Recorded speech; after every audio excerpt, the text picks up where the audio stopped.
வணக்கம் மகளே, நான் உங்கள் கோடங்கி. திருப்பரங்குன்றம் அப்படின்னு சொன்ன உடனே உங்க எல்லாருக்குமே நினைவுக்கு வருவது திருப்பரங்குன்றம் மலை பிரச்சனை, சிக்கந்தர் மலை பிரச்சனை. இது தீர்வுக்கு வந்து விட்டதா? இன்னும் நீதிமன்றத்தில் வழக்கு இருக்கு.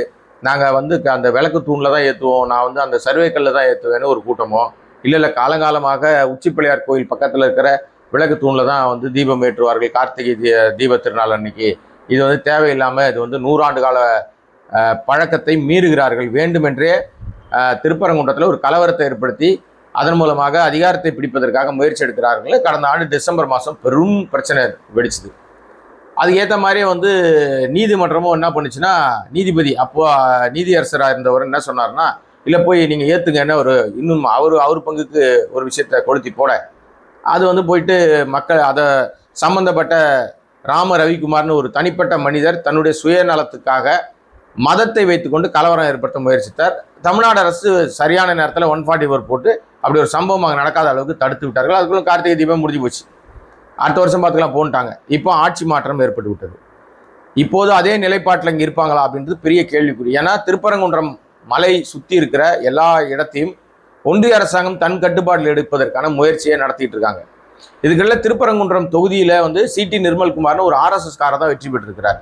அது திட்டமிட்ட சதி.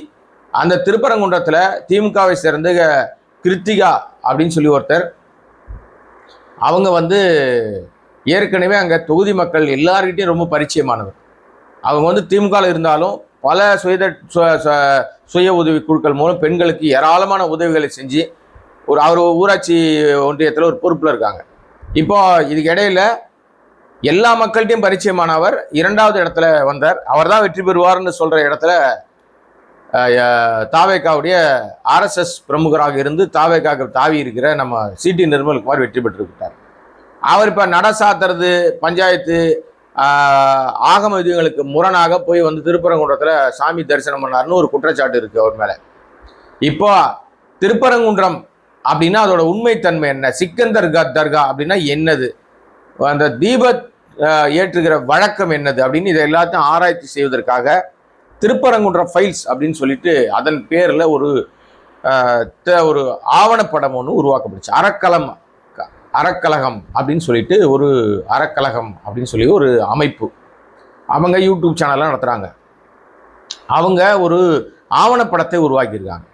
அது என்ன ஆவணப்படம்னா, திருப்பரங்குன்றம் ஃபைல்ஸ், கேரளா ஃபைல்ஸ் பார்த்துருப்பீங்க, காஷ்மீர் ஃபைல்ஸ் பார்த்து, அந்த மாதிரி திருப்பரங்குன்றம் ஃபைல்ஸ் அப்படின்னு சொல்லி திருப்பரங்குன்றத்துடைய தோற்றம், அதோட வளர்ச்சி, அதில் சிக்கந்தர் தர்கான்றது என்னது, அங்கே யார் அவர், எப்படி, இந்த மக்களுக்கும் அவர்களுக்குமான உறவு என்ன, திருப்பரங்குன்றத்தினுடைய தொல்லியல் ரீதியான பிரச்சனைகள் என்ன, தொல்லியல் ரீதியான ஆய்வுகளின் முடிவுகள் என்ன, இதற்கு முன்னால் வழங்கப்பட்ட தீர்ப்புகள் என்ன, அங்கே சுற்றி இருக்கிற மக்களுடைய உணர்வுகள் என்ன அப்படின்னு எல்லாவற்றையும் புட்டு வச்சு ஒரு ஆவணப்படத்தை தயாரித்தாங்க. அந்த ஆவணப்படத்தை கடந்த சில மாதங்களுக்கு முன்பாக சென்னையில் அது திரையிடப்பட்டது. அப்போதைய அமைச்சராக இருந்த மனோ தங்கராஜ், அப்புறம் வாஞ்சிநாதன் ஒரு வழக்கறிஞர் உட்பட நிறைய பேர் அந்த ஆவணப்படத்தை பார்த்தார்கள். இது இன்னும் கூட யூடியூப்ல இருக்கு. திருப்பரங்குன்றம் ஃபைல்ஸ் நீங்கள் அடிச்சிங்கன்னா அது வரும். அது கிட்டத்தட்ட ஒரு 60,000 பேருக்கு மேலே அந்த ஆவணப்படத்தை பார்த்துருக்காங்க. இப்போ அந்த யூடியூப்ல இருக்குது. யூடியூப்ல இருக்கிற அந்த படத்தை திரையிடுவதற்காக புதுக்கோட்டையில் ட்ரை பண்ணியிருக்காங்க. காவல்துறை தடுத்துருச்சு, இங்கே நீங்கள் திரையிடக்கூடாதுன்ட்டு. ஏன்னா இல்லை மேலிட உத்தரவு, திரையிடக்கூடாது. அங்கேருந்து வேற ஒரு இடத்துக்கு போகிறாங்க, அங்கே போயும் போலீஸ் தடுக்குது, நீங்கள் திரையிடக்கூடாது, இந்த படம் வெளிவரக்கூடாது. திருப்பரங்குன்றம் ஃபைல்ஸ் படத்தை தடை செய்வது ஏன் மிஸ்டர் விஜய், சிஎம் விஜய் அவர்களே? உங்களை தான் கேட்குறேன், உங்கள் கவனத்துக்கு வருதா? இல்லை உங்கள் அனுமதி இல்லாமல், உங்கள் நாலேஜ் இல்லாமல் ஷேடோ முதல்வர்கள் இந்த வேலை செய்கிறாங்களா? ஆர்எஸ்எஸ் ஆட்சி நடக்குதா தமிழ்நாட்டில்? தமிழ்நாட்டில் விஜய் ஆட்சி நடக்கலையா? தாவேகா ஆட்சி நடக்கலையா? திருப்பரங்குன்றம் ஃபைல்ஸ் படம் ஏன் திரையிடுவது தடுக்கப்படுகிறது? தமிழ்நாடு காவல்துறையால் தடுக்கப்பட வேண்டிய அவசியம் என்ன?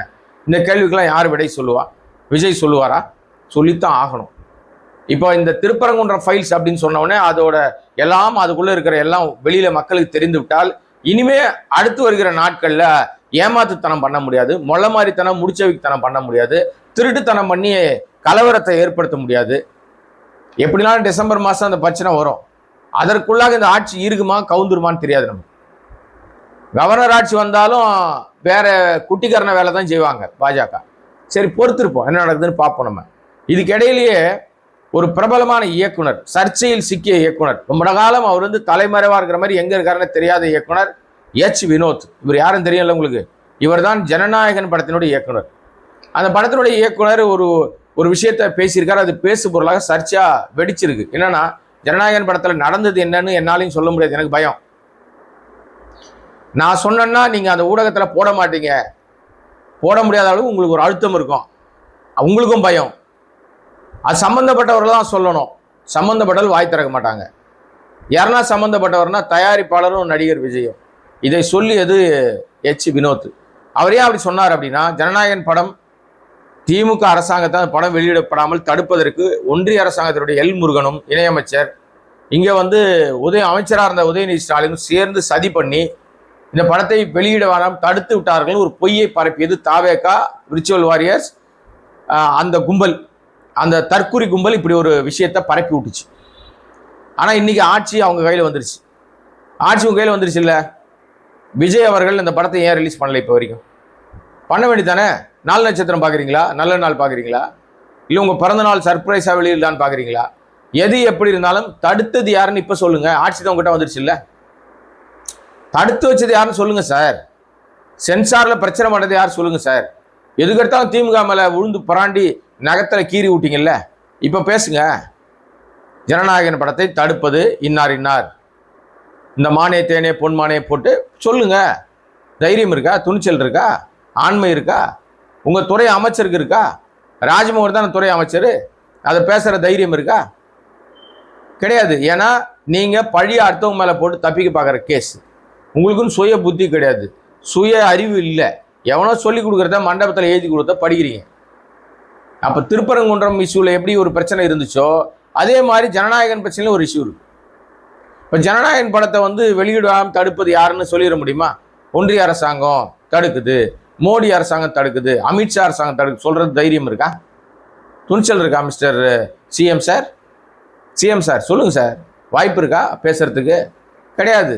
வந்தால் வரட்டும், வரலைன்னா போட்டோம், அதான் அவங்க நிலைமை.